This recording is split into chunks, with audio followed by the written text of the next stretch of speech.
This is Judge Joe Brown, and we're listening to We All Be News, news-free Dixie for the 21st century. Brother Gregory, are you there? Yeah, I'm here.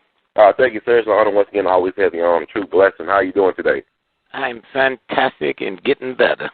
How's your weather there? Y'all getting any of that snow coming from the... It missed us. We got a lot of rain and stuff. It missed us. Went all the way up to St. Louis and Kansas City and Chicago. It missed us, though. Uh-huh. Yeah. Okay. So That'll work. It is called wintertime, huh?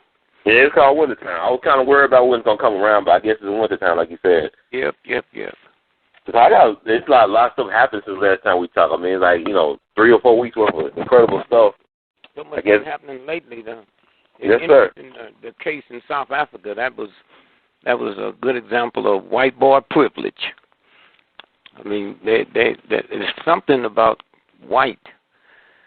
They're not white supremacists because they don't have enough money to be that, but they just. I tell the white folks that I hire for me, you can't think for me because you function with 300 years of white privilege. Mm-hmm. So one of them told me, Steve said, not me. I said, man, light-complected Negroes have privileges. And so one day when a new group of mind mentality come through, see, there's no way that we can look at privileges as blacks and see what happens to white women. Mm-hmm. I mean, remember, a white woman didn't get the right to vote till 1921 in America. And that's his mother. She came over on the boat with him. That's his sister. That's his wife. That's his daughter. That's his aunt. I said, God, if he treats his mother like that, my mother better not come out the house. Because you think about right now, a white woman today with a PhD makes 87 cents on the dollar compared to a white man. And this is what, I mean, they're getting hit with two things, and it traces it back to the civil rights movement. The legislation we put there didn't say for men only or for Negroes only. And so white women started having some rights that they never had before, and because of federal law, they have to give them certain jobs they got some they ain't going to never get. But then every time you see a white woman walk into a hotel with a credit card or a downtown restaurant, that's a white boy's job she had. Mm-hmm. And then to top that off, he got a black president. So, what I mean, can you imagine? You see, the first year that Obama became president, I said, wow, man, that's going to run white folk crazy.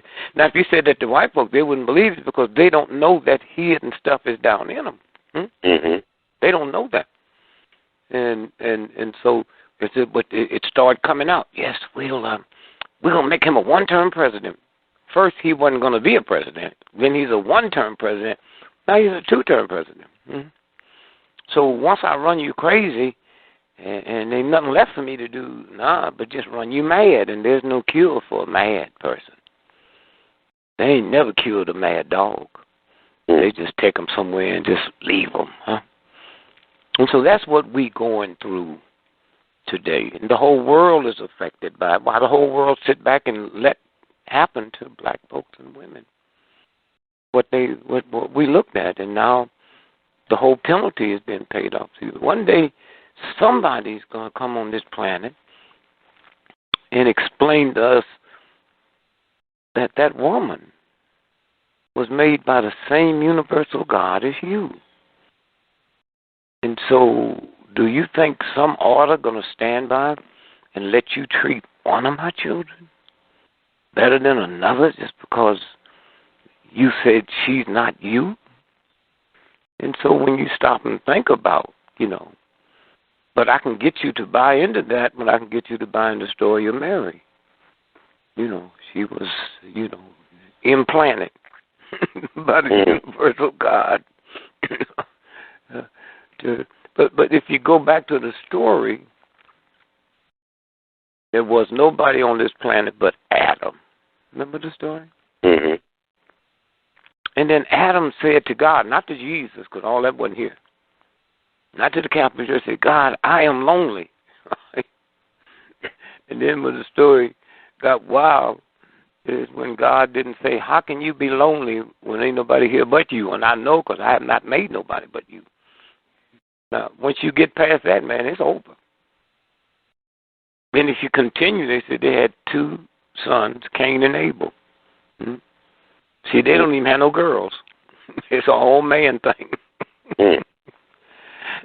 And then one boy killed the other. So why are they talking about crime in Chicago? Wasn't but 3 people on the planet, and there was a homicide then. So what's your problem? They didn't even have guns. And then one boy killed the other. Remember that? Right. Let's put 4 fingers up. I'm going to show you something. You got 4 fingers up? Yes, sir. That's Adam, Eve, Cain, and Abel. Now, one boy killed the other one, so you got 3 fingers left now, right? Right. Yeah, you got the boy, you got Adam and Eve, right? So then he went out and begot him a wife. Now you see where the word MF came from? They won't make like that's a Negro thing. Well, it might be a Negro thing in a true story. This is mythology. I mean, just check what we just said. It's here.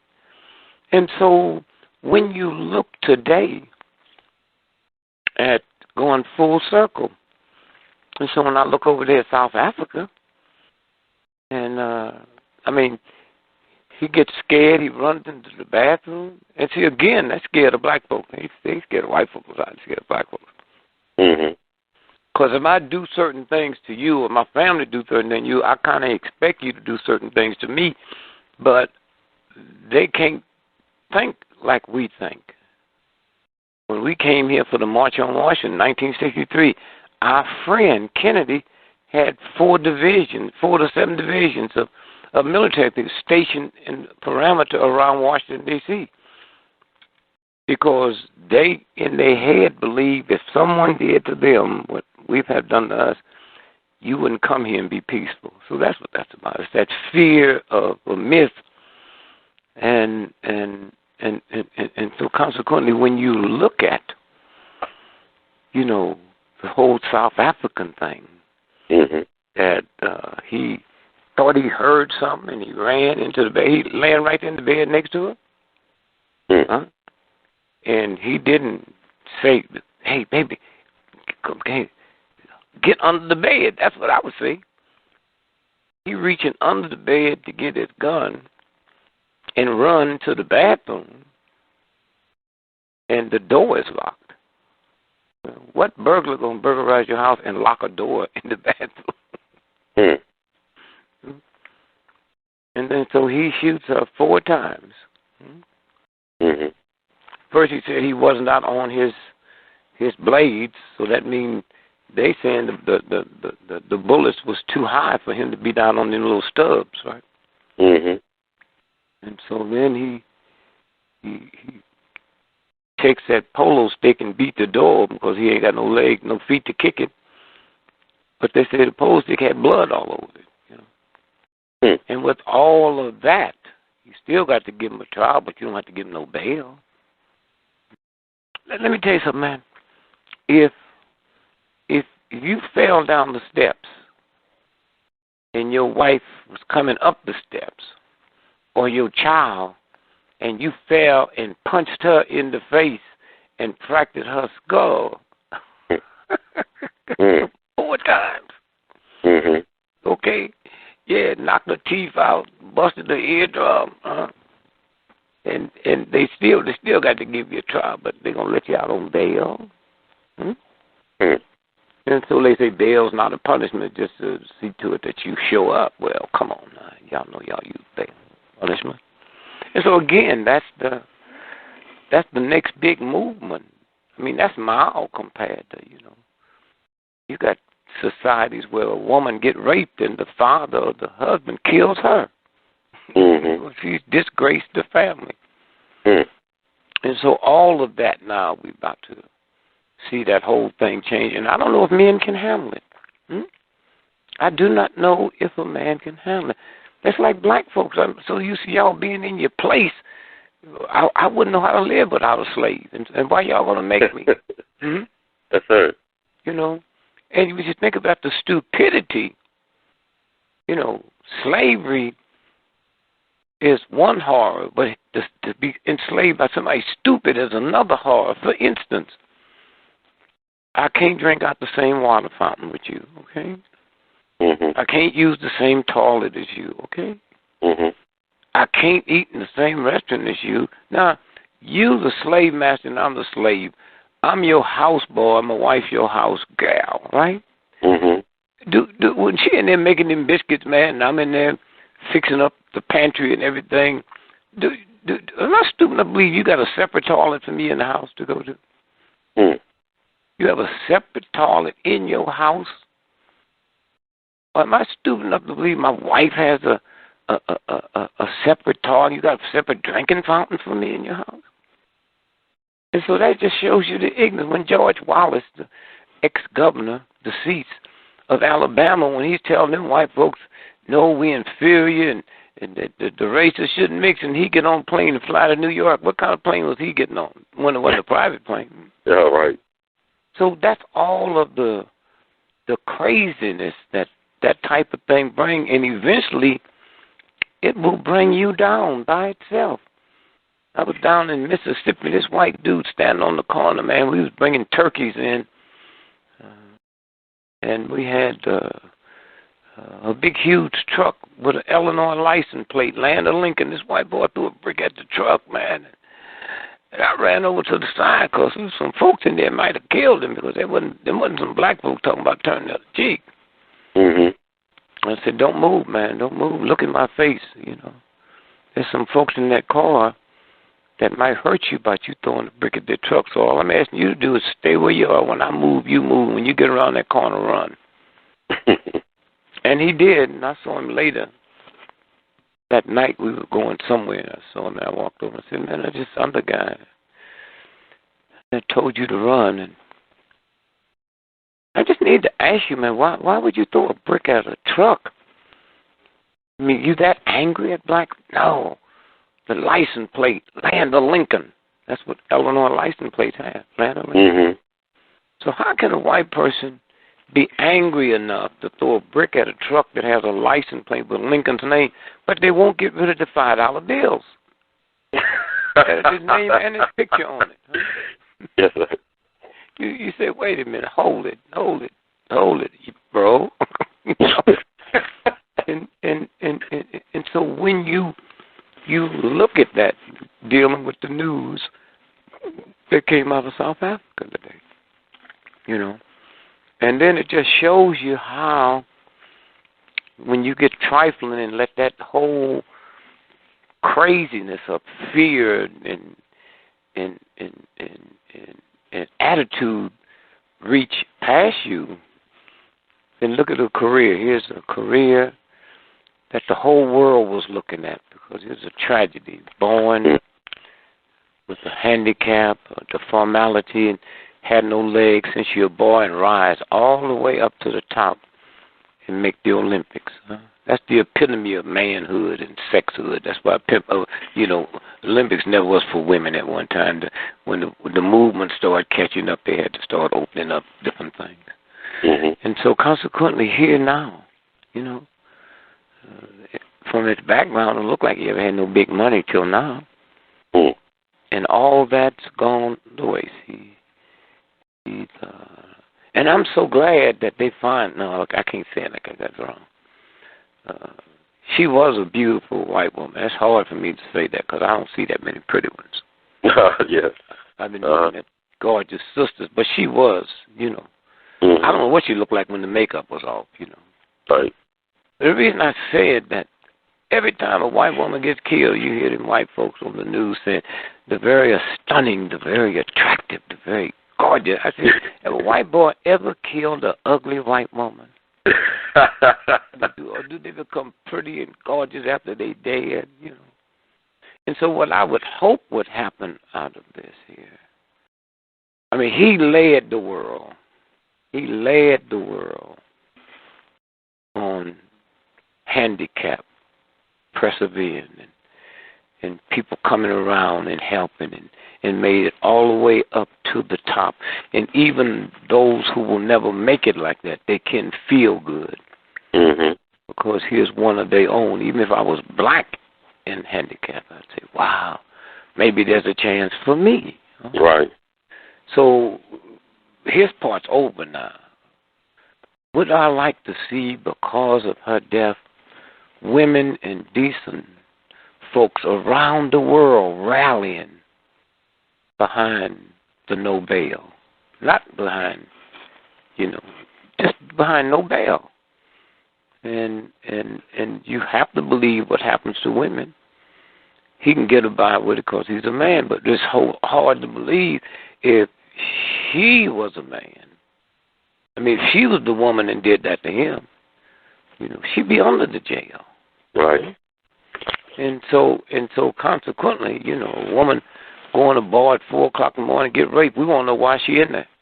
Let me tell you, if a woman is a prostitute, I still don't have a right to rape her if she say no, huh? That's right. What is this about?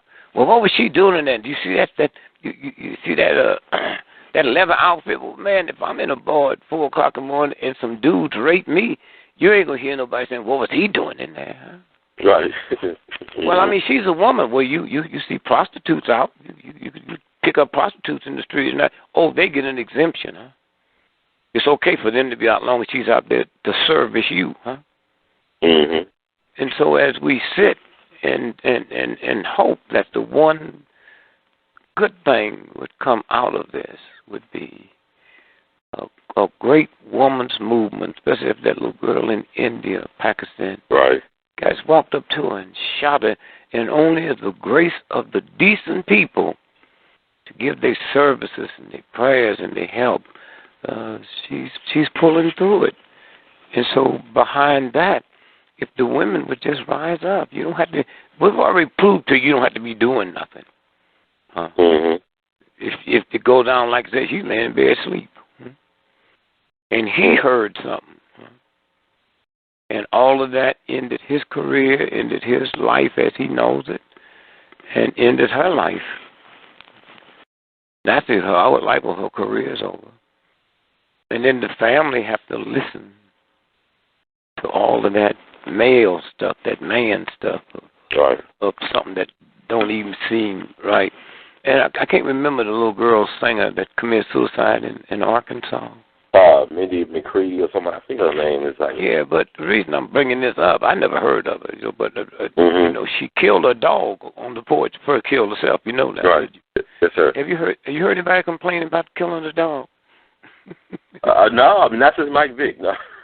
No, I'm saying with her. I mean, have you heard? No, right. I haven't heard anything about that, no, sir. Hey, she shot her dog. The dog didn't. You heard nothing about that. Right. So that white folks, they write what they want. They slant it like they want it, and they do it like they want. And so even Oscar Pistorius, the guy in Blade Runner, I mean, they kept on trying to draw comparisons with O.J., but I saw it more like a Robert Blake, Phil Spector situation, more so than an O.J. situation. Yeah, well, you look at Blake, and he goes into a restaurant, right, and he leaves his wife, and then he forgot he left his gun. Right. Well, I mean, what do? You go in a restaurant and you check your gun. Where you put it? They have like coat check, gun checks. Or did you leave it in your seat? And from the time you left it in your seat in the car, somebody didn't come by to pick up the dishes or look at it and see the gun. And then when you came back, she was dead. Now that could be a true story, but you got to do more explaining than that. Right. Why were you carrying a gun? Yeah, you might explain it. Why a whole lot of people carry guns. Mm-hmm. I don't know how many people go into a restaurant and take their gun off and sit it next to them. Whatever you were scared of can jump you while you can eat some of them noodles. That's right. I mean, police officers don't do that. I guess they have their guns on while they eat a donut or whatever. Yeah. You got cops, detectives, Mm-hmm. Guards, bank guards, people ride Brinks trucks, Wells Fargo. I never see them come in a restaurant and pull their gun off and sit it on the table or something. I know I leave. You know. And so again, that's not switch it around and let it been her. Mm. And so I hope that somewhere this movement for the women can take her, because as long as the women's held down, that's another woman over there that's born, giving birth to a child, and because she didn't have certain privileges, the child suffers. And so when you stop and think about a child whose mother and father had PhD, not the daddy, did the mother and the father had the PhD. Mm-hmm. By the time they're 5 years old, they have a vocabulary of 5,000 words. A husband and wife, or a man and a woman that finish high school, by the time their child's 5 years old, they have a vocabulary of 2,500 words. If me and my wife have never, finished grade school, then our child have a vocabulary of 2,500 words. Mm. So as you hold one group down or one agenda down, you affect generations on back. Mm. So and so consequently, we can rectify that now if you have progressive thinking and said, okay, let's take the vocabulary of a 5-year-old child, that's 5,000, mother and father, PhD. Let's look at the words that they heard. And let's get a rap group. I'm talking about no famous rap group, a rap group, and let's rap these words, right? And let this child hear it from birth. Mm-hmm. And then would that work? Have conversations with the words and with rap music behind it. Mm. And so you see, that's the great thing to make the world a better place. I'm not talking about the president as a politician, Democrat, Republican. I'm saying that everybody on this planet, you can't get insane enough not to know that the most powerful human being on the planet is the President of the United States.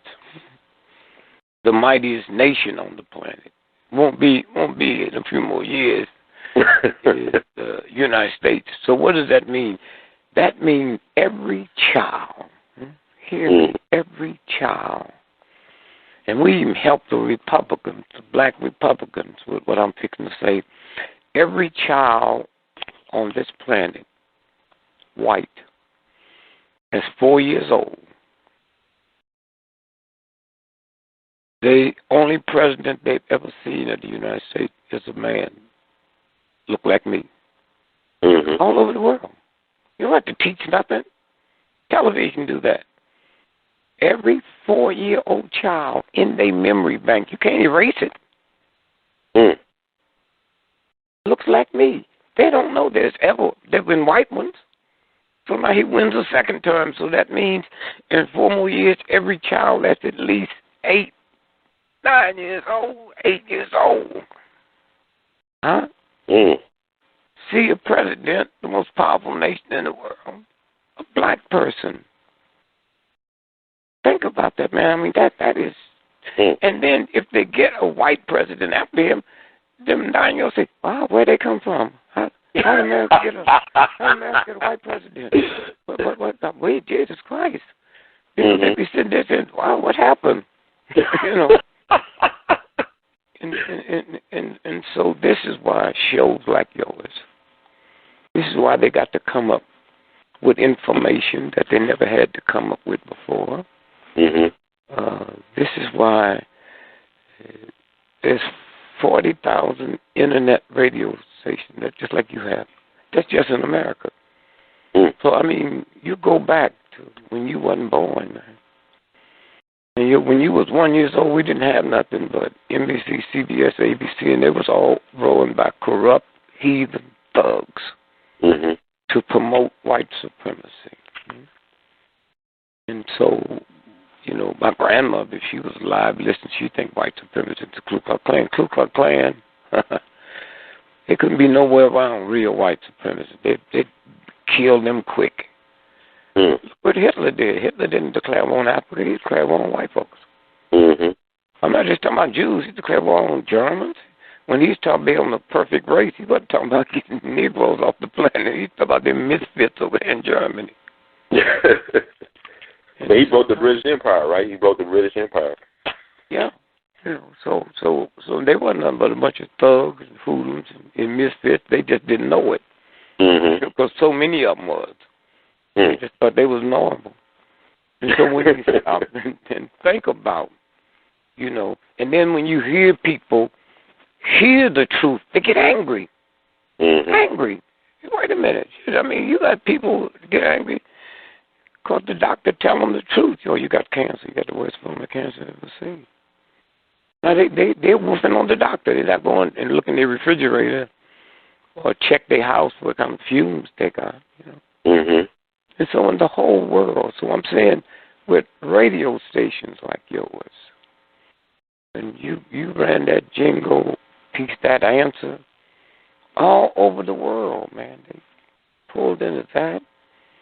And I was at a Martin Luther King festivity at the inauguration of the President of the United States. And Jamie Foxx was talking at the Martin Luther King Monument. And he interrupted his speech and said, I want to thank Brother Dick Gregory there. And, man, what you said about Django and Spike Lee, man. No, wait, I ain't through. He said, I cannot tell you how much that raised the sales, the ticket sales. Huh? Mm. Why? Because I'm trusted. People that have been around me long enough to know I'm not grinding no axe. Mm-hmm. I want to know why he said what he said, knowing what I know. Knowing that Alex Haley didn't write Roots. White dude. Murray Fisher, the senior editor of Playboy magazine. Right. Huh? Mm-hmm. And so you can prove it different ways. I mean, when Alex died, I believe he was killed. Because after the government used you, they threw at you. On page 122 of Malcolm, he said Dick Gregory, that Malcolm told him Dick Gregory. Malcolm told Dick Gregory about Elijah Muhammad's women. I know nothing about that, but that's what the government do when they come in. Mm-hmm. You know, it's like that crap we looked at the other day, and that's I thought about you in radio shows like you, that television special on Betty Shabazz. Mm-hmm. Oh, like the Betty and Coretta, the movie on Lifetime. About that, yeah. Mm-hmm. Let me tell you what that movie was about first. Okay. Betty and Coretta, they wasn't that close of friends. Mm-hmm. They got her getting on the plane, coming up here to visit her going down there to visit, right? I was there midnight the next night when Betty was murdered, and not by her son, right? So she was not murdered by her grandson, you think? No, baby, don't say thank. I would never get on your show and say thank. No, you know. What I know. Yes, sir. One, she lived in Mount Vernon, New York, okay? Mm-hmm.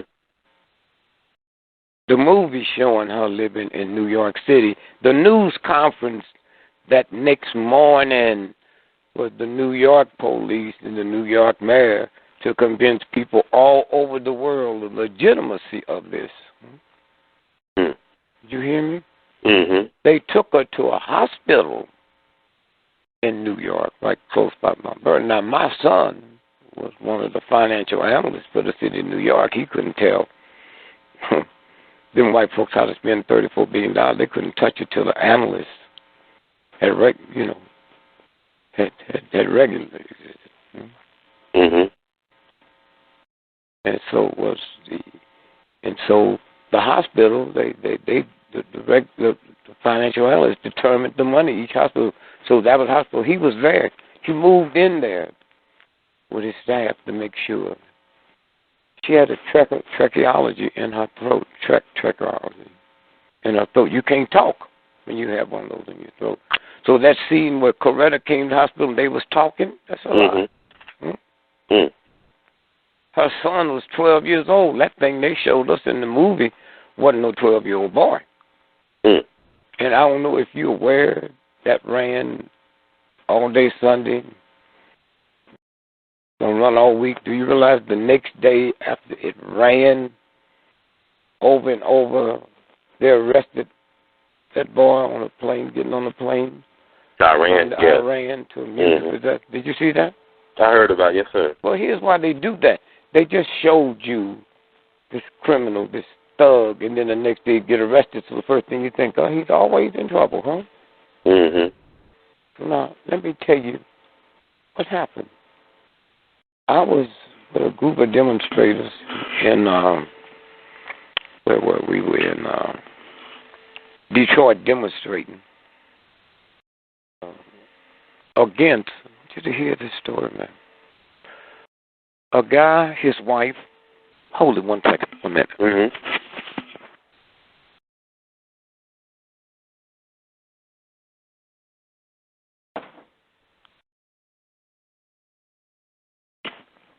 Sorry about that. They fixing the window. The bug saw what was going. So listen. So we get a call that the guys, Lord and Taylor, had been choked to death by the security guard. Right? So we go in. And here's the story. The guy, he went to Lord and Taylor and spent like $3,000 and left and came back 3 weeks later. And the folks recognized him, right? Cause I got credit cards now, right? So they approached him and said, look, if you have a driver's license and a Social Security card, credit card, we'll, you don't have to pay cash for this. We can get this on credit, you know. So he filled out the application, and while he's filling out the application, the two little girls, little bitty tots, you know, like 7 or 8, was, you know, going around the store, and they found these little earrings. Dad, can we have these? And the mother, just wait till we finish this here. So she gave them to the mother, and she just put them in her pocket while they was waiting to finish this, right? And so now they loaded up with all the stuff. And so he goes to get the car where it's parked and drive it to the front door so they can load all the stuff up they bought. And meanwhile, the security guard said, Miss, did you put something in your pocket? She said, no, I don't think so. She said, oh, yeah, these earrings. I forgot that we stood there so long filling out that. But no, we're too late now. You were stealing. So, no, the girl, I'm sorry, the little child had them. And so he pulled on her, and the mother naturally went over and snatched him, and he grabbed the mother and choking her. The father's come in there and grabbed him. He choked him to death. Choke him to death. So now there's an outcry from the folks in Detroit, NAACP, the group, so it goes out.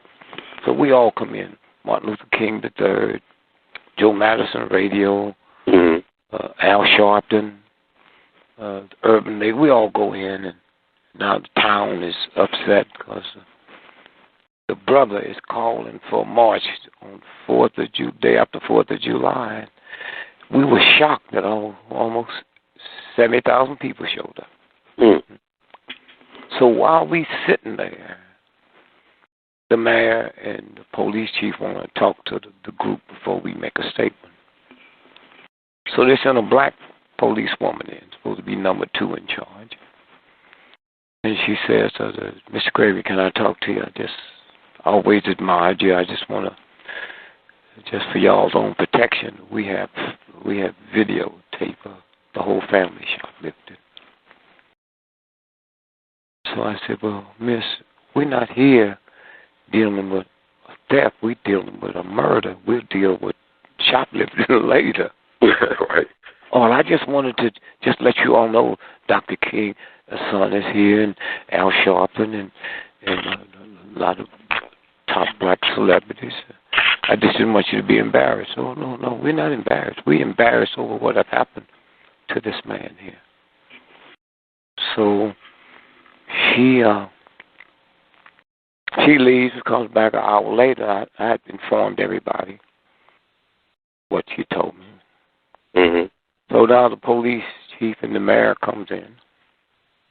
He want to explain to us what happened. We said, wait a minute. Explain this black woman police here about, this happened about 15 miles outside of Detroit, but it's considered Detroit suburb. They explained to what she meant when she said you all had videotape. Well, we don't want to get into that. That's evidence. Well, why does she come in here and tell us? So now we go out and we have the press conference, and then we come back for the rally. Mm-hmm. And back for the rally, we decide that we're going to have a video outside the federal court and asking the federal government to come in. And so we sat out there all night. That was Friday. I had to go to a health convention on Saturday morning. Mm-hmm. So I land in Philly, and that's when I hear that Betty is critically ill. They don't know if she's going to make it. So I called my wife. I said, I didn't have cell phones. I didn't get cell phones till last year when all the public phones started disappearing. Oh, So I called my wife. I said, baby, you hear about Betty? She said, yeah, I just heard of it. What do you mean? It happened last night. She said, Greg, they just now. I said, wait a minute. Nobody that famous can have that type of tragedy. And the AP holds the story up till this morning? Mm-hmm. So I called Joe Madison. I said, Joe, I called Lil, but her time must be wrong. Must be off. I said, when did you hear about Betty? He said, just a little while ago. I said, this happened before 11 o'clock last night. He said, let me check you. I'll call you back. And he said, yeah, you're right, but this AP story says 10:23 was sent out this morning.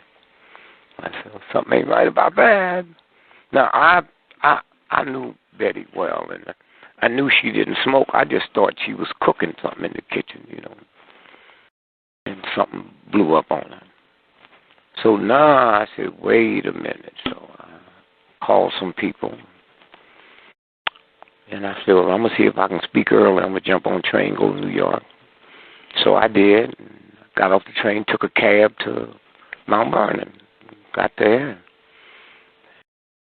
What floor did Daddy Shabazz say? I went up, and some neighbors came out and said, yeah, it was awful. Said, we heard the noise, and a couple of us looked out, and we saw it. And what did you see? She said, 4 men with hoods on. I didn't say Ku Klux Klan, I didn't say black or white. Mm-hmm. It said hoods, like they was trying to cover up their identity. And so now they talking about the boy. Right? And here's people. I go around the corner where the fire station is, not that far from there. And they got a different story, right? Mm-hmm. And so now I leave and I come back. Now my son is there and all the children's there, and we talk. So the mother of the child, Malcolm. So then I find out that they found Malcolm wandering around in the rain, like semi-conscious, where anybody can give you a drink, put the stuff in your food. Mm-hmm. And so he goes knock on this white woman's door. No shoes on. Torrential rain. Well, she opens the door. Yeah. Come on, we know how quick a white woman will open the door for a black. It's raining so hard you can't only see, but you can maybe bring him in the house, right? Mm-hmm. I said, and then how long did he stay here? See, I already suspect whatever happened with the government, she's part of it, right? Mhm. So I said, well, is everybody just kind that you were able to, locate? Oh, how did you know who he was?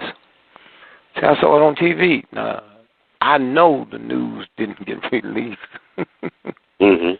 till the next morning, so I know she's lying, right? Mm. And then I remembered that Percy Sutton was his mother's lawyer, so I called Percy Sutton. Oh, Percy, are you part of this too? So now he's at that child home of truancy children or whatever it is. So I talked to his mother, and I said, here's what you need to do. There's no way you can go there and ask your son some real questions because they'll kill him and take somebody and the thing killed him. Just talk to him and nice, and you're happy to hear him. And if you can, ask him where was it. If you can't, don't even worry about it because they will take him out. And everybody believes somebody loved Malcolm X so much, they killed for what he did to the grandmother. Right? Mhm. So up until then, anytime you heard the word Malcolm, you thought of Malcolm X, right? This great warrior, one of the fine minds on the planet. After that, you hear Malcolm, right? Mhm. You think of a murder by his grandson. See how they do it? See how they And so now we stay in the hospital until she died. And so get back to that movie. The movie wants to tell you that Coretta Scott King, for the first time, about all these bogus tapes that Hoover was making on King in compromising positions. Coretta said, no, we got to do something. We must not let these out. Now, you just told the whole world. Here's what they was doing, man. Let me tell you. Let's say you have bugged the government, right, about some show you ran, right? Mhm. Let's say you came here to Washington, D.C. because somebody would like to do a movie. Now, you don't know that's the CIA talking, right? Mhm. Or the FBI talking, right? Mhm. So you come here, but you don't know that 98% of the gay and lesbian bars in Washington, D.C. is run by the CIA and the FBI, okay? Mhm. So they said, well, let's have lunch or something. So you don't know you're going into a gay bar, right? Mhm. So you there and you talking to this so-called business person, right? Mhm. And in the process of talking, the guy said, "Oh, wait! I got to run and get this number out my car and call my wife, right? Mhm. Or call the office or something, right?" So he goes, and when he goes, there's a guy sitting next to you, right? Right. That's why I never sit in a bar when you go in by yourself because you're not responsible for who's sitting next to you. When you sit at a table, but at a bar you are. So they taking pictures quickly, and the guy said, "Oh, good, what is your name? Oh, God," and hug you and kiss you, and now they got a picture. See how it works? Mhm. Now they have a picture. And so when you stop and look at when they go out to frame you with the government recognition, so now they sit down and they do tricky things. I've been on King Week festivities, and I've seen little children in church, man, sound more like King than King on I Got a Dream. So you know what they do when they bring in Hollywood actors, right? Mhm. And so Coretta didn't say that. They waited till she's dead. They didn't even know the movie was being made. Mhm. And so that gets out.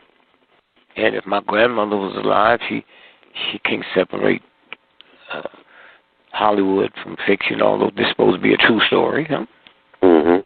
So she sees Coretta agreeing that those horrible stuff cannot be released. Why wouldn't somebody think? See, once you release them, then the King family And the people loved them enough to go and bring in people who can check tapes for voice and all of that. And it probably wouldn't stand up, you know. What they didn't show, and will never show, that famous picture when King was shot. Mm-hmm. Those 5 people pointing up. Nobody's ever said, how'd they know it wasn't going to be another shot? Huh? How'd they know that wasn't a bunch of redneck clanners who come down there and kill everybody on the back? How'd they not know that? And when you see that picture, get a good look at it, because King's on the ground and nobody's been over him. That's how staged that picture was. And so when you look and see, you know, how it go down and what go down and how they doctor things, and all we know is, you know, it's the government. You know, think about how many people don't trust the government, and the people do trust the government, and those of us that don't trust them, you know, then we enemy number one. Enemy number one. And most Americans don't know what go on. And I'm one of the cleanest, nicest, non-criminal. I ain't never smoked. I'm 80 years old, man. I ain't never smoked a reefer. Anything white folks say wasn't legal, I didn't do. I smoked cigarettes if it was legal. And so I'm the one, with me and Mark Lane, released the investigation and book that caused the Kennedy King assassination investigation. And the only reason we added King in it, Kennedy, because this racist Congress wasn't going to appropriate the millions it needed to investigate. So all at once, J. Edgar Hoover sent a telex out to the Chicago Bureau to kill Dick Gregory. And that was in '68. Some kind of way I had the memo before the FBI had it. It's somewhere in 1978, the Chicago Tribune found out about it. And those of y'all got computers. It's Chicago Tribune, Friday, March the 10th, 1978. Headline, front page. FBI memo, used mob to kill Dick Gregory. Those are the same folks. Now I tell you about some tapes on King. The late J. Edgar Hoover ordered the Chicago office of the FBI to develop measures to neutralize black comedian Dick Gregory and suggest the use measures could use, including alerting La Costa Nostra. At that time, the FBI had never admitted La Costa Nostra existed. La Costa Nostra, to verbal attack Gregory had made on the crime syndicate. The agent is the filthiest. Crime syndicate is the filthiest thing on the planet. And on, right? So that's what we're talking about in this America. Well, Brother Gregory, I'm glad you brought all that up, because I want to ask you, really, I definitely get your opinion about what happened out in L.A., the Chris Dorner situation. The cop. I mean, what's your take on that? Well, see, the good thing is happening. We discussed it on Black History Month. Right. Before I get to that, we have a document that I've had. The government kept lying and saying it didn't exist, and then all at once they admitted it existed. Also, Malcolm X, when we sued to get the autopsy, wondered why did the government have the autopsy when that wasn't a federal crime? Why did the government have the...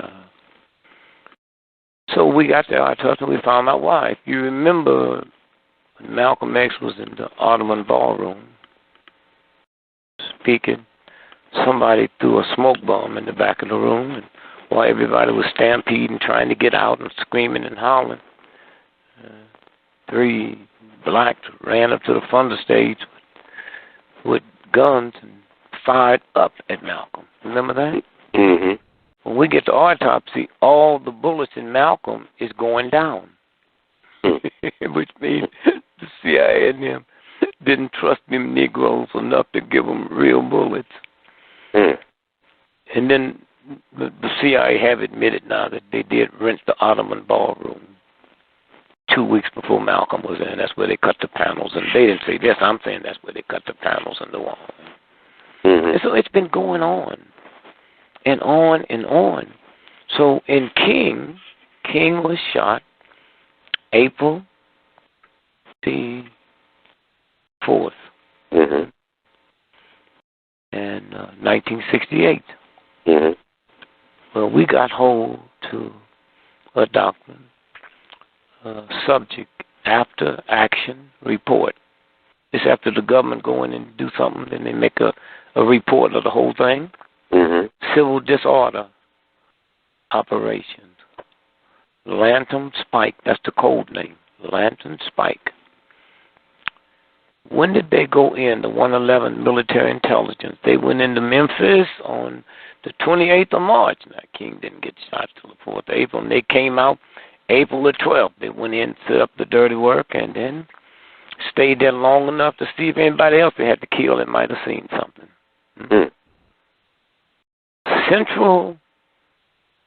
Command Central, U.S. Army Intelligence Command, Fort Hollenberg, Maryland. And it got 28 some pages. Top secret for official use only. And this is the whole action that they had. Military intelligence didn't kill him. The government set it up and put everything in place and had the folks they ordered to kill him. Missed, they was ready to take him out from a balcony across the street on the fire station. So when you sit and you look at this here, and see, so by the way, that case in Lloyd and Taylor, they settled that for $13 million. Oh, wow. Which had it not been for the movement folks coming in, and had it not been for us not listening to all the jive that Black Sister with the police department was talking about, it had been disgraced. But you know what the crazy thing about it is? People want the perfect storm. Like they want the perfect victim, quote unquote, the most innocent lamb. And people are people. People are going to make mistakes. If you live long enough, you make a lot of mistakes. And you get a little bit dirt on you. So why are people so obsessed with folks being like the perfect saint? Because even saints sin. That's where you've been programmed. That's what that's about. Look, man, you could come up here and walk down the street today. How many people you think know you around the world? Not many, right. Okay, and somebody could kill you. You think people around the world would care? They wouldn't even know, probably. Okay, now, after they killed you, 2 days later, they chop your body up to little bitty pieces. Now, it's a worldwide story. People don't care about you dying, most of them. It's the way you die. So then that, gets bigger and bigger and bigger and bigger. And so when you sit and you look at how they do it, so that story there. Now let me just, since this is Black history, and then I'll go back to show you how vicious California has always been. We went out to work on a case. All of us, Al Sharpton, 50 people came out to L.A. and then went to Riverside. A black woman who had epileptic seizures was driving home with her nephew, and she felt a seizure coming on. So she pulled over to the side, got out the car, and flagged down a driver, a white man, and he said, "Please, I'm about to have an epileptic seizure. This is my nephew. Would you take him to my house and I'm sure and give it to him to my mother and tell her where I am?" And he did. And then the mother rushed, because when you have a seizure, you can bite your tongue off, So the mother got there, and the daughter had, locked all the doors and for her, and then she went into a seizure, and Mom's beating on the window and beating on the window and beating on the window. She can't wake up. She called the police. Police came there and yelled at her and shot through the window and hit her in the head 14 times. Mm. Now, hear this real good now, because it's very important. To show you how the universe steps in. They said, well, she aimed a gun at us. They didn't say she shot it, right? She aimed a gun at us. Can you imagine being a mother or a father that you called the police that killed your daughter? Mm. Your child? Yeah. So now all hell breaks loose. The black folks is angry, and the white folks are saying she deserved what she got, aimed her. Nobody talked about the epilepsy. Right? Mm-hmm. So we all get down there and go and hold demonstrations, and now press comes in and start talking about some things missing. Well, somebody found out when they examined the gun that the gun didn't have a pin in it. That's the firing. Had they said she aimed the gun at us, they probably would have got away. They said she fired at us, right? Mm-hmm. That's them guns that some cops carry, and after they kill somebody, they throw the bogus gun in. Had a black woman in Atlanta with a black man and a black police chief. 2 o'clock in the morning, cops went into the wrong house and killed a 92-year-old grandmother. Mm-hmm. The mayor and the police chief defended the 2 white cops, and the mother, the sister, went to church and got her preacher, because they had got one of these little thugs who they can go say anything, because they can put him in jail anytime they want, and he got him to say, oh, he had bought dope in that house. And the sister went by and prayed with him and said, how could you let them do this to my mother? Then he broke down and said, I'm sorry. Mm. He came and knocked on my door and said, man, we just effed up. We just killed the wrong person down the street. We need you to come down with us and identify this house that you bought drugs there. And he did. And then they changed it, and the whole story changed. A black mayor and a black police chief, huh? Mm. And so Campo Bay, that's what they say. Yeah, that whole thing cleared up, and I don't know what the settlement was, but it was massive. Mm. Now back to L.A. So meanwhile, they keep going, and now the cops are mad, and then we find out through researchers that the cops, one of the cops, it was his birthday party, and he was drinking at a bar with his friend on duty when the call came through, and he got there and you see this little black woman there, thinks she's on drugs or crack, and he gets angry that his party's messed up, and they shoot her through that. Now we got to go by to urine. When these cops kill somebody, they got to take urine test. Well, we took the test, but on the way to the lab, one of them spilled over. It don't exist, right? Well, that's okay, because they used to good old boys, and nobody's gonna ask them some questions about it, right? So meanwhile, it get deeper and deeper. Now you got 100 cops protesting by shaving their head clean about the way the unions letting black folks treat the cops. More and more is coming out. Eventually they got indicted. And eventually the disgrace is off the family. And you can't get no real justice with your daughter Dawn, with somebody in jail, but at least the lie is there. And I'm sure the lawyers came in. And that's Riverside. So any of y'all listening, you Google that, or Google NAACP and ask them about that trial. And so now we go to California, and there was a document. You saw that, right? He released. Did you see the memorandum that he released threatening 50 people? Yeah, I saw that, the manifesto, the Chris Dorner. Yes, sir. Now, wait a minute. Did you see the real one, or did you see the one with all the blackouts in it? Oh, I saw the one that said it was here. Like he talked about the different things at the end about pop culture references and. Yeah, but I mean, okay. the one of them they released had big black marks marking out the names of the white folks. I didn't see that one. No, I saw his the original one that was going on. No, you saw the one that wasn't blacked out. Yes, sir. Okay.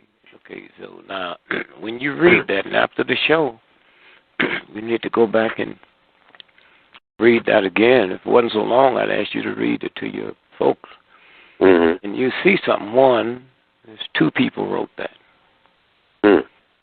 I don't believe that Dawn was that nice, goody guy that everybody said. Well, I think he was a government agent, and he was going to do some things to kill cops.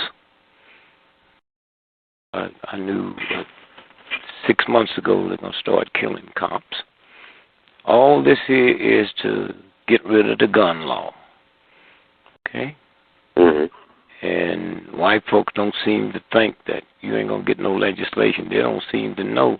If I scare you enough, I don't need no law. If you don't believe that, ask black folks. Mm-hmm. They never got a law for stopping fish, did they?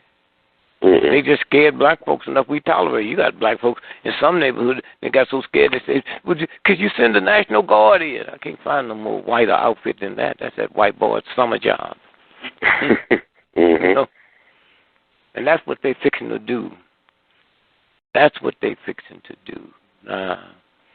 Dornan, he said, "Here's what happened."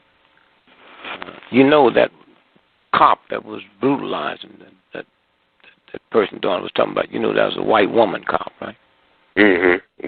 Sergeant Evans now. Tiffany Evans. So the guy who they was brutalized was mentally retarded. He was white. Mm-hmm. Did you know that? I didn't know he was white. No, sir. Yeah, that's what I'm saying. That's how they do it when they want to do it. Mm-hmm. When it gets out, they just, you think it was a Negro, that he might have been lying, right? Mm-hmm. Then they double-crossed him and see, the CIA and the FBI have always run herd on that L.A. all the way down that department. Mm-hmm. Now, let's look back to the Thursday when the first 2 people got killed. After that, they said he did it. He went to San Diego, California, and checked in the Hilton Hotel on a naval base. Everybody looking for him. Mm-hmm. Manifesto out there. They looking for him. Huh? Mm-hmm. He's on naval base. See, there's some stuff with the Navy that Americans don't know about. Where he was above, a million times above Navy SEALs. Navy SEALs don't even know about them. Mm-hmm. That was Dornan, right? Mm-hmm. Ain't it funny we haven't seen a picture of his mother? Yes. We ain't seen nobody in front of his house, right? Mm-hmm. I mean, think about that. Mm. I mean, the press don't care. You might not talk to them, but they're going to be in front of your house, in front of your job, right? Mm-hmm. And then you start seeing all the rumble, all the news coming out of this and that, and the people that were scared, and I mean, you almost felt sorry for those thugs he was talking about, because he mentioned those guys was saying all that nasty stuff about Jews all the time. Mentioned their names, huh? Mm-hmm. And all of this, but if you notice, towards the end of it, the black folks he was talking about tend to be kind of right wing, Mm-hmm. So how could this guy that sounds left, right, so upset about police brutality? The whole government operation. Now let's move to the day when he tried to steal a yacht. Remember? Right. Mm-hmm. Went to the yacht club, right? Mm-hmm. Tied up this 80-year-old man and realized there was some rope around the propeller. Hey, man, he's trained. He's trained to go all over the world. Mm-hmm. That's an easy job. Cut the rope off your propeller, huh? Mm-hmm. But more than that, I mean, you mean the yacht club just had one yacht? And the other thing which made strange sense, they said he went from there. He was going to go from there to Mexico, right? Right. Can you imagine a guy this smart and this high up in intelligence? He's so stupid he didn't know that you better not go across that water on your way to Mexico in a yacht. The Coast Guard will stop you, search, probable cause to see if you got guns running, drugs, or money laundering. So he's too smart for that. And so I was saying that whole time they were looking for him. They didn't probably killed him. He didn't know that. So now he reemerges up in the hills, in the mountains, right? Big Bear, yes. And we find out that he kidnapped a man and his wife. They didn't live there. They owned those villas. They was coming just to clean them up because they had some people coming in. They had some people coming in, all right. So when they get there, he's there in the house. Huh? Now let me tell you where this house that he's in is located, right across the street from the police's command center. Right. Okay? And, you know, it's always good when we counting something is to check the police scanner, not the 911. And then listening to the police scanner, they heard something shocking. They heard one of the cops say, kill him up, burn him up, right? They never tried to explain that, but they said, well, don't worry about that. We'll explain that in a little while. Now let's go back to Sandy Hook, Newtown. Huh? Did you hear the tapes off the police scanner with that? No, I heard people. You talked about it, and also people made reference to it in different articles I read. Yeah, well, you can pull it up. It's the police scanner. It's the cop. Ain't no Hollywood actors. He's the cops. He said, we got one in the car. We got another one down on the ground handcuffed. And we have there's another one with a gun. We'll bring him in. Like that. Now they tell us it was. And from my folks, they said the three came in dressed as nuns. A mile and a half down the street from the school where all that killing was going on, the United States government was running a dry run on how to defend schools against terrorists. Huh? A mile and a half, 500 people, ambulances, fire, everything, and nobody knew this was going on. And so when you stop and think about, you know, the games that this government plays. So now let's go back to that night. We all watched it on TV, right? And then they said, oh, it's on fire. It's on fire. Right. And then the first thing you think about what they said, burn the MF up. Huh? So now they keep showing you the fire and the fire and the fire. And then they said, well, it's over. We think it's dead. Look, they have these planes can fly over anything, anybody, and pick up your heat shield. So they knew how many people was in that place or how many wasn't in there, right? So now they say we sure is dead, but the place is so hot, we can't go in there till morning. Morning came, and then a little while later we heard the story that some cops must have took some pictures. And they trying to sell them to the press. You saw that, right? And they saying that his head, top of his head was gone where he shot himself in the head. How many people shoot themselves in the top of their head, man? It's crazy. Who shoot themselves in the top of see, the rest of the face, his teeth is there. His dental work is intact. Got one leg, one arm missing. His penis is there. Now, let me tell you what that was about. That was to say to the whole world, we did not do what you heard somebody say do on the tape, right? Burn the MF up. Well, this is proof that he's not burned up. We see his eyeball. Wait a minute.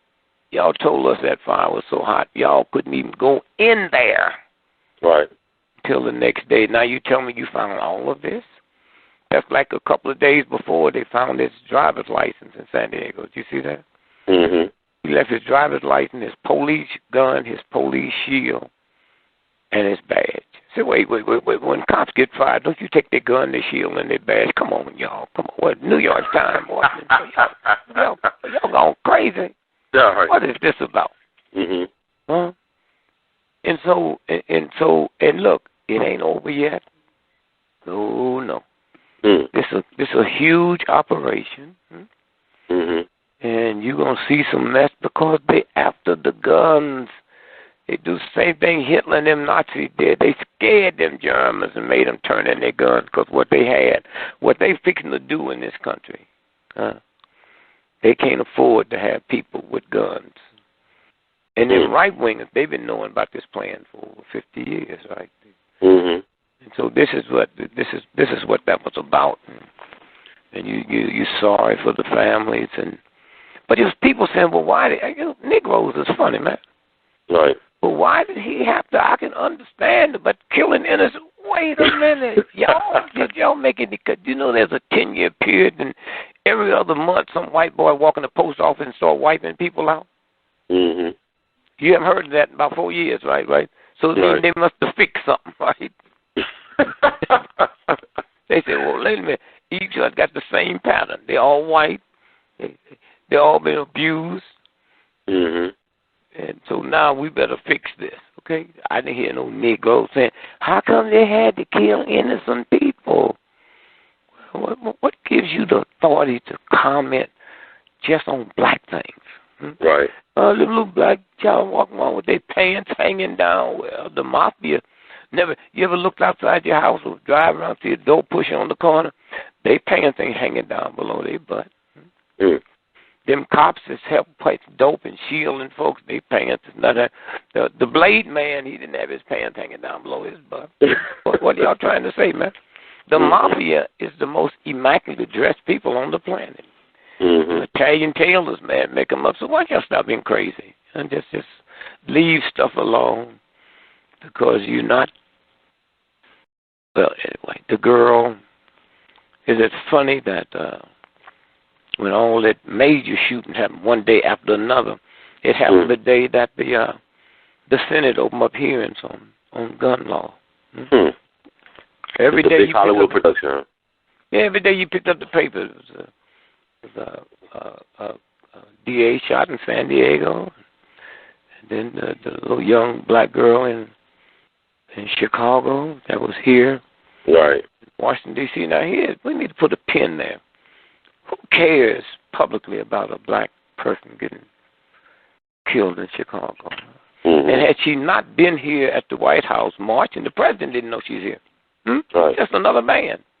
And so, wait a minute now. Then you go look, and they found them punks, man.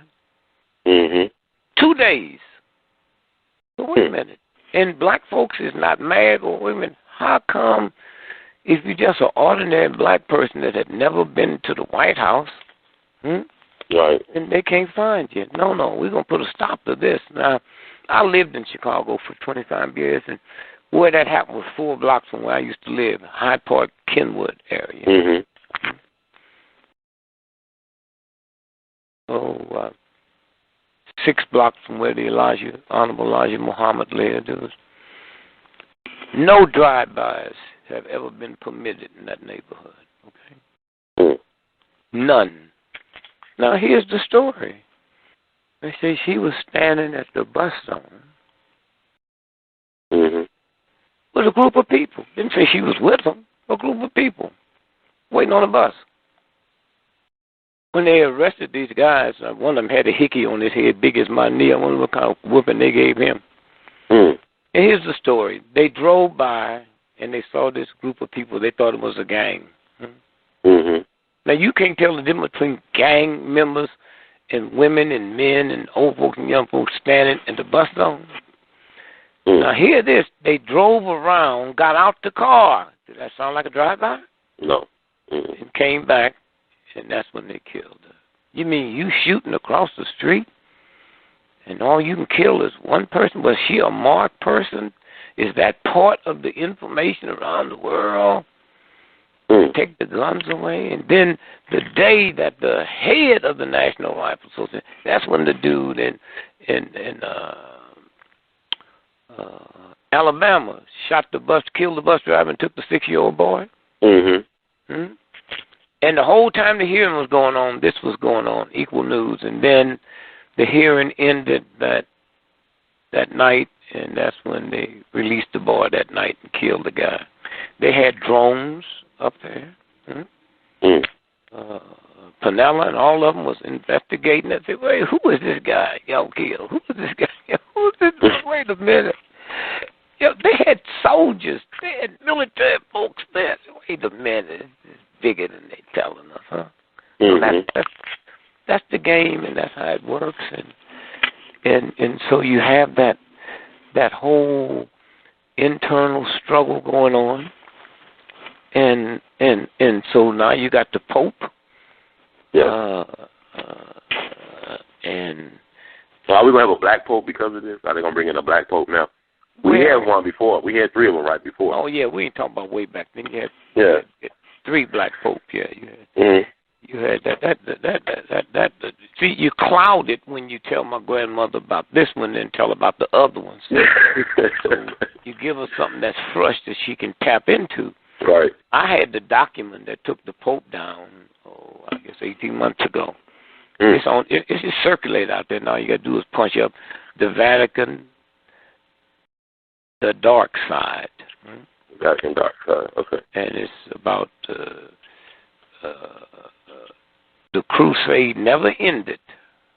And then it says murder, banking, the Vatican. They talk about drug running. It's let's see how many pages. It's and then they talk about his gay thing, and they talk about the guy, his lover. They call him Gorgeous George. And so it's but here's how you see through stuff like that. The Vatican is a multi-trillion-dollar industry. Over 1 billion people, right? Right. Do you know how uncouth and irresponsible you are to quit the job? Would give me 2 weeks' notice for organization that large. If you're talking about you're sick, you knew you were sick 3 years ago, man. Right. Why did you wait? See, the Mardi Gras, he announced it Sunday morning after the big week at the Mardi Gras. See, the Mardi Gras is a Catholic thing. And then he stepped down, and then Mardi Gras reached its height on Ash Wednesday, and you fake a fast for 40 days and hit your head with an ash, and then the next big thing is Easter, and they said we sure will have a new pope by Easter. But also punch up the AP story on the Knights of Malta. Okay. They marched on the Vatican. It was their 900th anniversary. And 900 of them went and met with the Pope, and I guess that's where they gave him his orders to step down. But you can pull that up. That's an AP story. And then there's also a story that, what's the big white magazine, saw with a V on all the newsstands. The Vibe or? Huh? Well, you talking about a magazine named Vibe or? No, that's black. I'm talking about the big white one that's on all. Variety or? No. It's a major Variety is an entertainment magazine. I'll think of it in a minute. But they got the Italian section. They write a big story this month about the Pope's lover, and the headlines is this is the lover saying, being beautiful is not a sin. Oh Lord. But you see that's if not, I'll call you back and find the magazine. But I'm saying this is the games that they play, and so I got on the radio that day when he said, and I said, wow, I asked the question you did. Newspaper reporters come from all over the world lining up. Who's going to be the next pope? And I said, from my research, we found out that the highest ranking cardinal who has the most respect is a cardinal from Spain, Cardinal Socola. Mm-hmm. But the Vatican said, no, he won't do because they can't have a pope named Pope Socola. All right. And so they probably already picked who it would be a black who was supposed to have it last time, or someone from South America, not Spain, and there might be an indictment of this pope now, and the cardinal in L.A. who they the Mahoney, is his name Mahoney or something? Yeah, serious trouble for covering up. See, at the time they was covering up the big pedophile thing.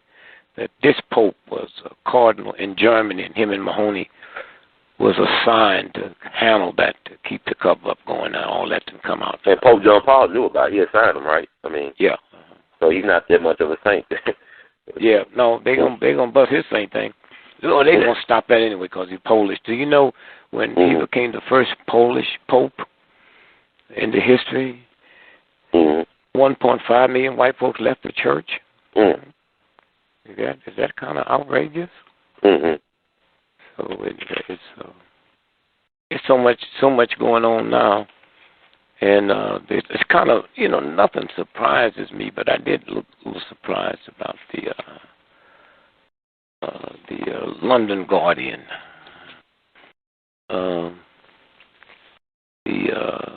GQ magazine was the one that broke the story about the General Petraeus and all them thugs was overthrowing the government. You heard about that, right? Yeah, you told me about it. I mean, it's crazy. And they can't bust them outright because the world economy. If you and I were trillionaires, I think I told you that, and we had trillions of dollars in Best America, and found out there was about to be an overthrow, then we would we'd snatch our money out. Well, that was what they was going to do, and I think I told you they was going to kill Romney a week before the election. Then they had to pick somebody else, and then General Petraeus would take his place, and now he'd have been there, been inauguration. But the reason I brought this up is to tell you this: not one American newspaper other than GQ. If you pick up the date, the Guardian, the London Guardian, Carl Bernstein. Okay. Thursday, 20th of December, 2012, 10:41 Eastern Standard Time. Why the U.S. media ignores the bizarre bid to hijack the presidency. The London Guardian, one of the most respected papers. And they did a 2-page thing on why the New York Times, Washington Post, none of them touched it. And then when they did kind of touch it, they put in the style section. Just really hand and mouth and cheek, But it's like kind of like what happened with General Smedley Butler, the fighting Quaker, the most decorated Marine in U.S. history, when he went to the press about the bankers on Wall Street trying to overthrow FDR's presidency back in the 30s and make him president. Like he. Oh yeah, no. Wait, hold a minute. Hold a minute. You need to. Do you have the whole document? That was the business people. Yes, sir. And they shot at him in Miami at a speech and missed him and hit Mayor of Chicago. Yeah. Mayor of Chicago and killed him. Yeah. And so that it's that whole piece. They couldn't talk about that. And I'm sure they rounded them all up. And so we're going through some weird stuff. But it's kind of interesting about the Guardian would expose these papers here, but the Guardian, when Kate Middleton will be the next queen, and she went in the hospital 3 weeks ago and had morning sickness. Remember that? She went in there for a drug overdose, and when that nurse must have found out or said something, that's when they found her dead, and they said it was suicide. The Guardian didn't print that. So it's wild out here, man. I say all this to say thank you just for being here, man. But, I mean, it's an honor just to be, getting all this information. I feel like you're a mentor or a teacher for me.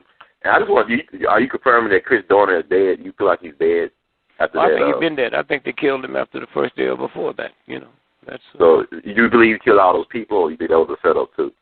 No, wait. I'm going to say this again. Would he kill 2 people on Thursday and show up at the Hilton Hotel on a naval base? Oh, it might have, but they show how connected he is with them. But you do things and you don't know the people you're doing it for, and they don't kill you. They got out there what they need. Yeah, because, I never seen his mom on TV. I know they said Jesse Jackson seen her offering, his services to help him turn himself in. But they have been showing his quote-unquote best friend from college on TV. You said they have? They have shown his best friend. Yeah, wait. They show us who they say is his best friend. Exactly. That's what I was trying to get at. So, I never seen his mom make a public statement or anything like that. Yep. So that's like I say, this press here, they would stand in front of your house, Mom. Right. You can't hide from them. Now, you might not say anything, but they're going to be there with you. Well, let me ask you about this, too. We talk about women and the power of rap and Black History Month. I know you heard about the Lil Wayne lyric that was in a song about being that pussy up like Emmett Till, something to that persuasion. And there was a huge outcry about what he said. And I know the Emmett Till Foundation had an open letter that went out this week. I just want to get your thoughts on the whole thing. Well, the thoughts are that ain't Lil Wayne and them doing. You think Lil Wayne, you think them punks own all that stuff they out there selling? All you got to do is put a serious thing together and say, okay, Lil Wayne, since you don't make no money on that, here's what we're going to do. We're going to ask black folks and decent white folks to boycott Christmas next year. Unless we don't get – now, they can't afford to have you do that. They couldn't even take a threat. Unless you volunteer not to make another record for 5 years, since you don't know how to behave. And then white folks will go there and pull his chain so fast they say he commits suicide. We have the power to stop that because we have the money to stop it. We have the political will. What we don't have is the thing in our head, that make us.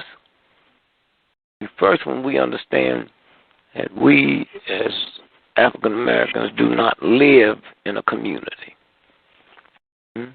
The black community, come on, y'all, the black community.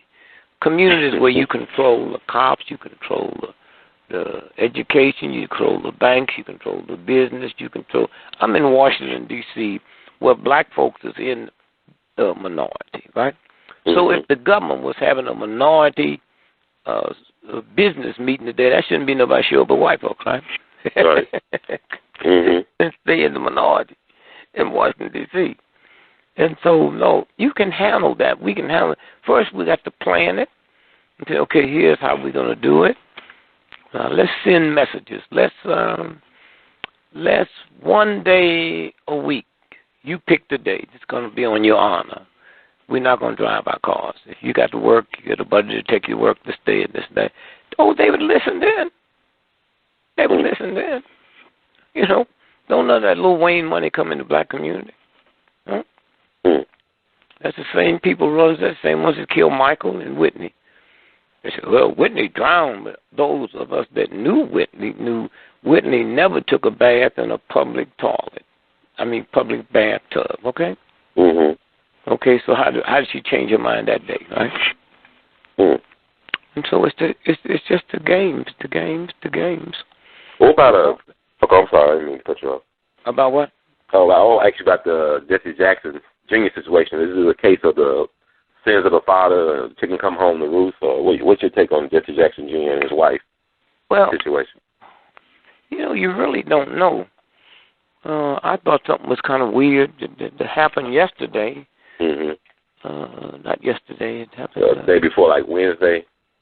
Wednesday, so I go get all my Thursday papers, and the only paper had Jesse Jackson Jr.'s picture on the front page, full blown, was the Wall Street Journal, not the Washington Post, New York Times, nothing.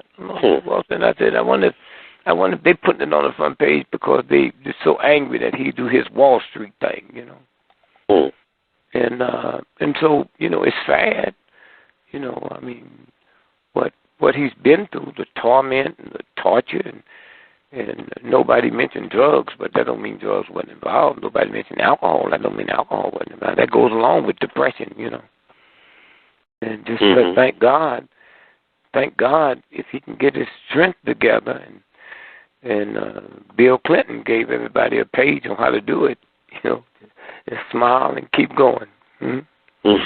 Pay your debt and do it, right? But you're just sad. You're saddened, and hope. I mean, they could kill him tonight. I don't think they will, unless there's something going on I don't know about. But why wouldn't everybody think he committed suicide? Huh? Right.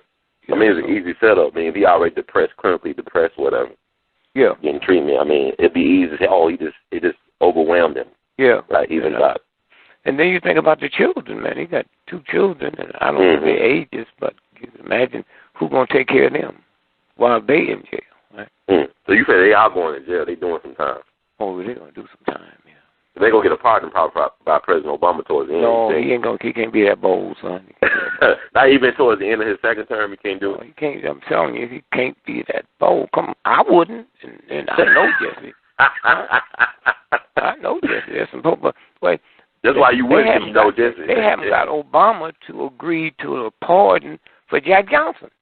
And McCain was one of the ones that brought it forth. Huh? Ain't that something? McCain, of all people. Yeah, McCain. You know the story about McCain. McCain would have been in jail, or maybe in the lecture chair had it not been for Dick Nixon. You know the story?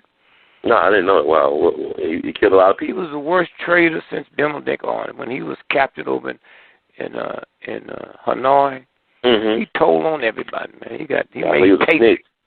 He made tapes to say, I'm a war criminal.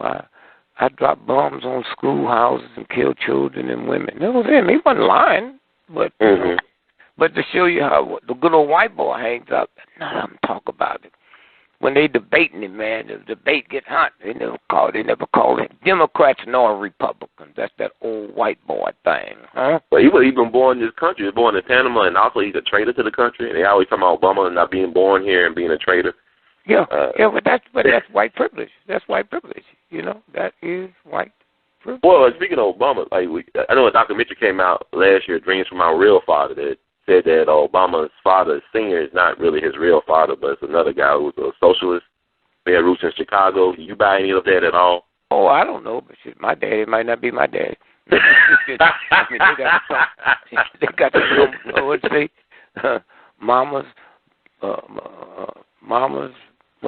mama's baby, papa's maybe.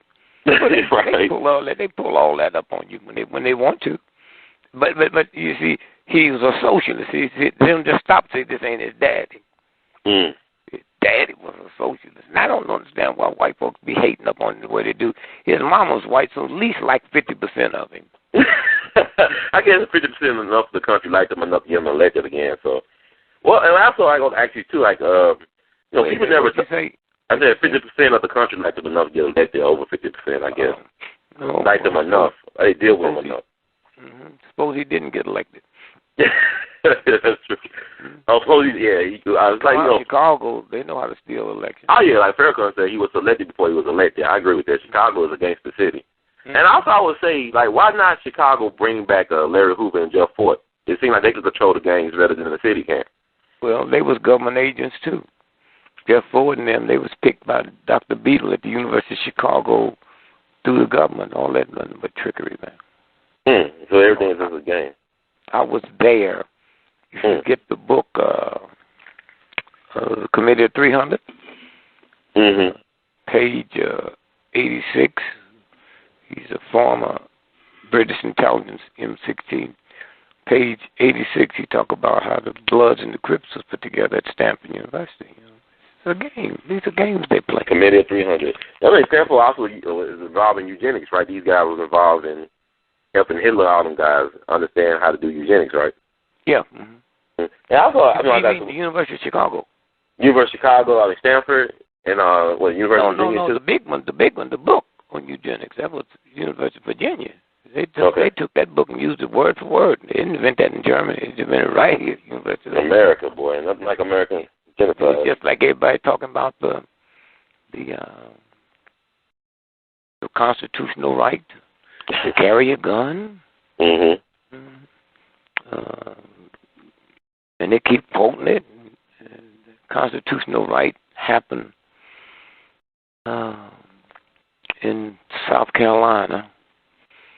A group of slaves, we still had them African genes running through them, made them some bolo knifers and beheaded 75 white folks and killed over 200. That's when James Madison wrote the Second Amendment to give white folks guns, to control them cowards, had nothing to do with your defense, huh? So, and they about to lose them. Now, that white folks don't know. That's why it was put on the books, but you can find it if you look at the author of this. And James Madison was so cool because he was in the room with them when they signed the United States Constitution, Declaration of Independence, and he didn't sign because they wouldn't put a provision that would do away with slavery. That's how cool he was. But when it comes to fear, when it comes to being scared, man, everything changed. Who was this that was cool like that? Huh? Who was the person name again? James Madison. Okay, James. Okay. Yeah.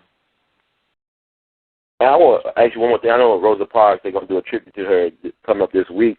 But what about a tribute to Representative Attn Powell Jr.? I mean, it's like he did a lot for us, and it's like he got forgotten about, so to speak, over the years. Yeah, because he did it with arrogance. He told white folks to kiss his butt, and so that happens. That's the price you pay. Price you pay when you do it your way. And so, no, he's in 1935, man. Adam Clayton Powell was leading marches on Fifth Avenue because they wouldn't hire no Negroes. Adam Clayton Powell, one of the brilliant minds, man. He was all the social legislation that's respected around the world today. Adam Powell wrote that. The only good thing about it, in a sad way, that when the universal God pick you, it leaves no footprints. You don't have to be validated. But it'd be nice for him to get his just day in court. Maybe that's our job to do. That's our job. I mean, you actually knew him, though. You personally knew him. We used to hang out, drink together, went to Bimini together. What a brother. What a brother. We'd always go check Malcolm out and laugh at him and laugh. Malcolm was a funny dude, man. You get me, him, and Adam together, man, you ain't seen no fun. We tell Malcolm, okay, doctor, we're going to let you go on to bed now and go to prayer meeting. We're going out and get us some barbecue ribs and a couple of white ladies. And we'll catch you tomorrow when we're tired, huh? Wow, that's great. And I thought, man, you called about the football and stuff. And what were your thoughts about the Super Bowl? I mean, I know you probably didn't look at it, but you heard about the blackout that happened. Yeah, well, that was more of a blackout than most folks thought it was. The blackout Super Bowl. Well, before I tell you what I think it was. Okay. They have a lot of storms and hurricanes in that area, right? So businesses like the Super Bowl that has millions of frozen food, right? millions of beer on ice, right? Mhm. Thousands of pounds of ice for drinks and stuff. Right? You mean they didn't have a backup system? We don't have to go no further than that. Mm. They didn't have a backup system. Yeah, You know, little stores down there where you live. You know, Mhm. they got backup system. The college football game, basketball got a backup system. Right. They didn't have a backup, and you know, all the lights didn't go out that night, didn't you? Mm. Did you know that? I didn't know 50%. 50%. They could have still played the game, but the scoreboard went out. Mm. The communication system that the referees and the coaches used went out. Mm. So they had to shut it down.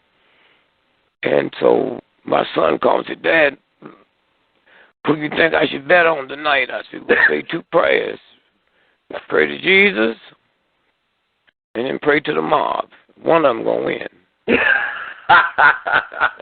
One of them going to win. Or if you really want to get into it, pray to the spirit of them black women that died inside of that Superdome during Katrina.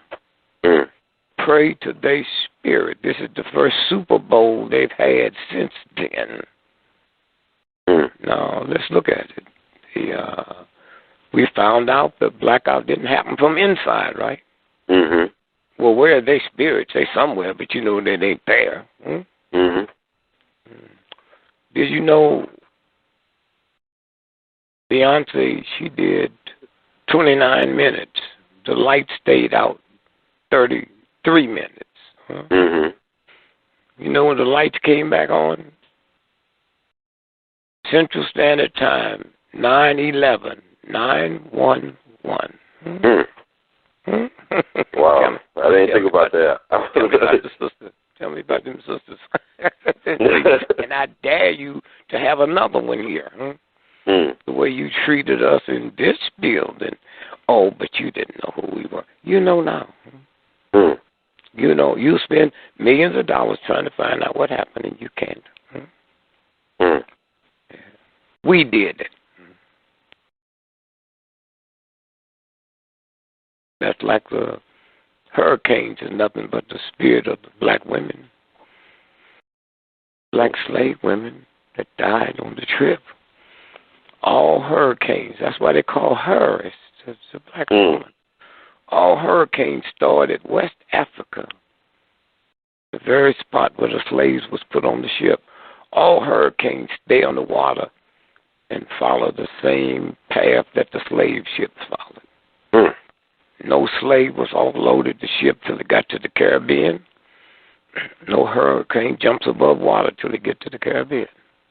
It will hit this country, come all the way up the East Coast, all the way to Maine. Now, Canada is as close to Maine in some parts as you are to me, but Canada's never had a hurricane because Canada never treated a black woman the way America treated her. So when it gets up there in Maine, going across to Canada, it turns north and go back out to the sea. Never had one go over. I tell people, been telling them for years, two strongest forces in the history of America is the black woman and the black church. And one day when we find out who that black woman is, and we'll be back at our rightful spot once again. A lot of stuff. I appreciate this. Yeah. I think I covered everything I need to cover for the most part. All right. So you gave so much information, as usual. Did you have anything like about Rosa Parks? I know you told me about Rosa Parks and Emmett Till. Do you have any other Rosa Parks story offhand? Yeah. Well, first Rosa Parks' feet wasn't tired. Rosa Parks was mad about something, and I'll tell you what she explained to me. Rosa Parks, see, what we didn't know, that didn't live there, that you couldn't ride in the front of the bus, but when the bus pulled up at the corner, you could get on the front door, pay your fare, then you had to get off the front and go back to the back. a couple of times, because of Rose's attitude, she wasn't smiling and flirting with the white boy. When she got off, he drove off and left her. She told me had she knew that was him before she put her, she wouldn't have got on. See how the universe works? One little thing turned one way, and everything comes out a different way. She didn't know it was him. And had he drove off and left her, we wouldn't be talking the way we're talking now. So she got on the bus and sat down. The law. Bus driver didn't make you sit there. The law said Negroes sit behind the halfway mark. White folks sit. So if a white person sit in the back, they could be arrested. That was the law. So she decided she didn't decide. She sat where Negroes supposed to sit. 3 stops later, the front filled up. White guy got on. He was just standing there. Wasn't bothering him. Somebody talked to him. He came and talked to somebody. He said he was getting off 2 more stops. He didn't mind standing. So the bus driver saw her and walked back there and said, "Hey, gal. See the bus's front full? Move up, nigger, and sit in the back." And she just looked at him. Now, here's what you have to do. If she got up, see that whole row, the 2 seats, her row, the next seat, or to her left, the 2 seats was full. The law is no white guy can sit in a seat next to a person, next to a Negro, or in a row that Negroes are sitting across. So 4 people would have had to get up to give him a seat. That's not why she did it. She sit there. Now, here's the power. Now, she didn't come from no chump family. Her daddy sit on the front porch every night with a gun, dad him to come up to his house. Why? He was mad. He was light complected. He wanted to be a Garvey knight, but Garvey didn't take no like Negroes. He was mad. Oh, God, he was bad. So he going to get even for whoever made him this light, so he disqualified from being a Garvey knight. And so what happened is about 18 months before she did that, a soldier, black soldier, no organization, no nothing, just came home and said, "Damn, I'm going to take this here. I'm in the military." So he stood up front, and they snatched him off the bus, stomped him to death, lynched him, and threw him in the water. She knew it. All the Negroes knew it. And then about 12 months after that, another soldier, no kin, just said, I've had enough is enough. They stomped him to death and lynched him and threw him away. So she knew the chances of her ever seeing daylight again. Cops would come rape her, do anything they wanted to her, then kill her, lynch her, hang her. She knew that's a possibility. She did it anyway. So I'm with her one day. We just laughing and talking. I said, "Girlfriend, let me ask you something. How did you do that?" Everybody talk about your feet was tired. And I looked at her, "You got some pretty little old feet, too. Your feet don't get tired." She told me she's almost incoherent when she was saying it. She said, "I just couldn't get that boy Emmett Till out my mind." Just like that. Emmett Till. So Emmett Till's mother, thank you, Mother, because had you not opened up the coffin, we wouldn't know what Rosa Parks was talking about. Funeral is a personal thing, you know, especially with family. Emmett Till's mother said, no. Let's open this coffin, let the world see what they did to my boy. It was held in Chicago, the funeral. And 500,000 people showed up. And now 5,300,000 either fainted or needed smelling salts after looking at that horrible picture, what they did. So that was one person being at the right place, like Mississippi, and getting lynched. Also, I want to thank you also for what you did for Clyde Kennard. I think that's how you say his name, correct? Clyde Kennard. Yeah, it's Clyde Kennard, yeah. And what are your thoughts about him? Because he's somebody that's been forgotten about, too. I mean, he had suffered a horrible atrocity down there. Well, he went to jail because he wanted to integrate school. Mhm. in Southern Mississippi school. And he tried to integrate, and they tried to stop him and pay him money. He didn't, so one day police showed up. He had chicken for him, a veteran. Mhm. And they said, arrest him for stealing chicken feed, not stealing chicken feed. Gave him 7 years in jail. Mm. And in the process, they found out he had cancer so bad that he was about to die. And somebody told me about it, and I went down and investigated and said, well, at this time, the best thing they have is cobalt treatment, and it's just 4 places have a cobalt machine. University of Chicago is one of them, and we can go into court and get them to take you in there because cobalt cannot be owned by nobody but the government, which means it's ours. And so you getting it for free. So we went into court, and that's how we made him take Clyde Kennard. And we got enough publicity on it. He was still in Parchment Penitentiary, but the PR was so hard, and the Cold War was on, and people was ashamed. And so then they just pardoned him and let him come up, but it was too late. He came up and got the cobalt treatment, but it was too late. Clyde Kennard. Yeah. And what type of person was he? I mean, what type of person was he when you met him? I didn't know him. Remember, he'd been in jail. Somebody told me about him. And I just went down and found out he was dying, so, I ain't going to ask him what kind of person he was. He can be a dead one in a few minutes. Oh, that ain't funny, but I know you're saying. Mm-hmm. But no, I didn't know him. Other than, my involvement. We met, hugged, and I lived right around the corner from the University of Chicago. We just hoping that he would live, but he was so weak, he wasn't in the mood for conversation, So, I know is I didn't mean to cut you off. Yep. I was making reference to so many things I thought was honorable and commendable that President Obama allowed Marilyn Everett Williams to do the invocation at the inauguration, given that it's the 50th anniversary of his death coming up. I know you were very much involved with Medgar Evers. Mm-hmm. I think you was there the day I read your autobiography, Nigger. But you were actually there the day before he got killed. You had to go back to Chicago because you lost a child. My son died, yeah. Yes. So I had to go back. And I told him, when I hugged him and kissed him goodbye, I said, man, I sure would like to be here to die with you, but I'll miss this one. And what did he say? I mean, how did he respond to that? Oh, we just come off a rally, man, and we all could see the police acting strange. See, I thought they was going to kill us that night when I had to go back to his house because you couldn't stay in a hotel down there. But my Delta flight came in late, and so we didn't have time to get the bags. Mm-hmm.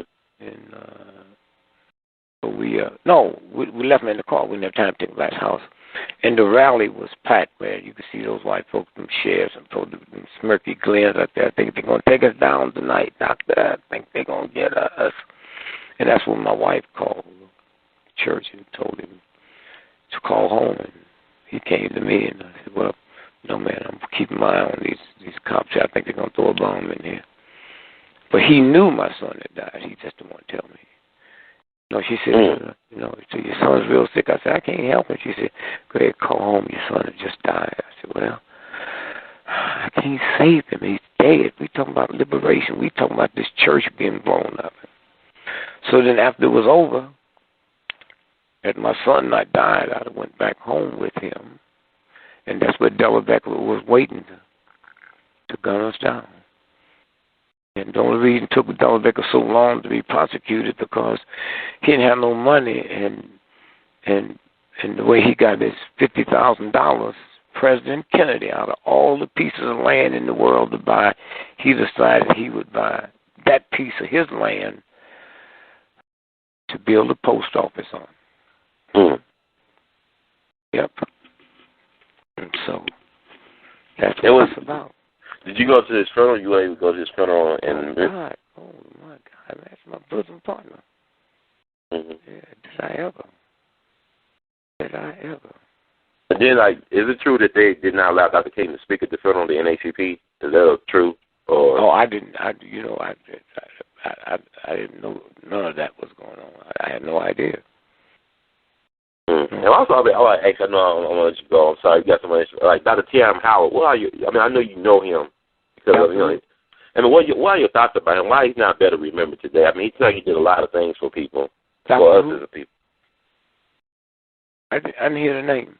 Dr. T.M. Howard, why do you think he's not better remembered today? Where did he live? There was a Dr. Howard in Chicago. Yeah, he was from Mount Bayou. He was actually Everett's mentor, moved up to Chicago. He was an abortionist, man. Everybody scared of him. I'm talking about before abortion. For white folks, he knew about abortion. Oh no, yeah, man, you got somebody pregnant, or you got pregnant on the hand. See, doc. So I'm sure that's the reason. He's just such a brilliant guy. I mean, he's the reason why Emmett Till Mobley stayed with him during the trial for Emmett Till murderers, and it's like he did a lot of things for black folks in the movement. No, he did. Yeah, but so did pimps and hustlers. They would buy us candy and school papers and stuff like that. If people have a bad thing, a whole lot of people, I didn't have nothing wrong with it at the time. My wife got pregnant with the first baby, Michelle. I didn't want to get married. She's over at the University of Chicago. I just went to a black pharmacist and told me I got this woman pregnant. This before anybody ever heard of me, right? Mm-hmm. Other than locally in Chicago. So he said, man, this will knock an elephant out, right? So I carried it to her house and gave it to her. I saw her like a month later. She was so big. I said, what do you do?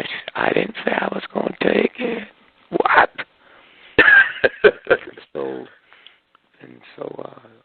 Michelle is 54 years old now. Has 2 PhDs from the London School of Economics and sex harassment at the workplace. There's nobody on the planet that had degree in that, so she came in to testify for you tomorrow. They can't bring nobody else in because she's recognized as the only authority. So when me and Lil went to London to see her graduate, Lil grabbed me and said, that was a blessing. I said, I can't be proud. If you took that stuff, she wouldn't have been there. Said, how you feel now? I said, I still think you should have took it. Oh, wow. And I told Michelle, I said, all the thanks go to your mother. If you listen to me, you would not be here. Oh, Dad, you don't feel that way. You want to try me again? Try me again. And so, when I sit around and think about I had 10 children, and the universal God gave me that right to produce 10 other gods, and didn't ask me what color, how much money did I have, where do you live? What school do you go to? How good do you do math? So that God gave me the right to produce 10 gods. And I never went to bed with Lil to produce a god. I was just getting some yank. And when I stop and think, I never bought a car. I didn't know the make, the model, the down payment, the monthly notes, the insurance, the license, the trade-in. And when I got to look in the mirror every now and then and realize I put more planning into owning a car than creating God's new life. So I'm part of the problem on the planet. I can't speak for other folks. And I would get out tomorrow and demonstrate for a woman's right to divorce. I just hate the fact that men determines that. Men determines that. Men. And so we're going to get all over in their stuff. And I know a whole lot of men that's against abortion. But if they got a little 17-year-old girl pregnant in high school, they would run to the abortion thing. Okay? So when I think about it, the time I get on a plane to go to a peace rally, they take tax money off my first-class ticket and give it to the government to buy bombs and guns to drop on women and children in schools all over the world. So when the bombs and the stuff start falling on my wife and my grandchildren, I just look up or around wherever God is and say, even, baby, I wonder what took you so long. That's how it goes. So thank you, Brother Dick, so much. I mean, it's always wonderful, and we love you madly, in the words of the great Duke Ellington. And keep on keeping on. We need you. And thank you so much. Thank you, babe. Love. Love. Bye-bye. Bye-bye. you high.